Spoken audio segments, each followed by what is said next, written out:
It's from California. It was an original California car. It was an original, like a white car. Small block car, complete stocker. Gentleman bought it, exceptionally clean. It's a 1963 split window, 1 year only car. So the gentleman that owns this car, he wanted a 63. He wanted something just unique. He does a lot of road racing on the weekends and that kind of stuff. So he wanted just something that was just really badass all the way around. So what better to start with than a 1 year only car, 63 Corvette.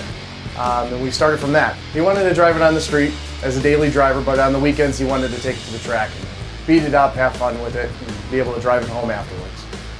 So at this point, we bought all the ride tech suspension and stuff for underneath it to actually put coilovers. They're 3-way adjustable coilovers on it. We've got 6 piston brakes up front, 4 piston brakes in the rear, slotted 14-inch rotors, 1.5 inch sway bar up front, 1 inch sway bar in the rear. Pretty crazy. We've got a van steel center section, actually converting the original pumpkin from a much smaller unit to now a 12-volt unit, which is actually substantially stronger. Changing the gear up and that to support the LS9 that we have up front. The LS9 is basically, it's out of a ZR1, brand new 2014 Corvette. It's from the factory, it'll produce about 650 horse. We're looking to be in the 700s, 800s, so we're going to do a little slight modification to it. It's got a Tremec 6-speed transmission behind it. And then going back, I guess, to the rear end, it's got chromoly half shafts in it, and a heavy-duty drive shaft in it to support all the horsepower and torque that it's going to be basically seeing.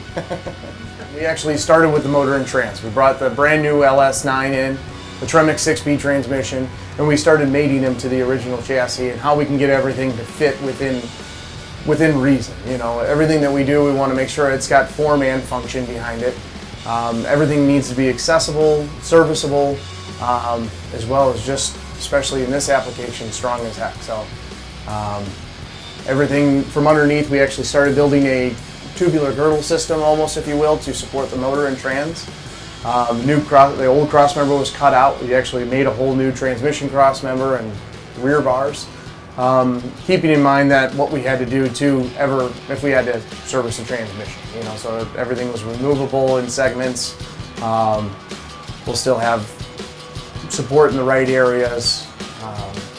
You know, this lower girdle, or this lower brace that we put in, we're going to actually flange so it's all removable, so we can still service the oil pan if we had to remove it, or if anything were to happen. I guess, yeah, what you're looking at too is also the ride tech suspension, the 3-way adjustable coilovers, the 1.5 or 1.25 sway bar. Yeah, we're hand fabbing stainless headers. Everything needs to be above a scrub line, basically, so that nothing hangs below the chassis or that. So everything's going to be really tight and uniform. Everything starts off as either a U or a J bend when we build a set of headers, or even exhaust systems. We'll cut them up into 45s or 90s and actually start pivoting them and tacking pieces together until we can get the right form that we want out of it, and the right shape, wrap around, or cradle, if you will, what we have. It's already pre-existing steering boxes and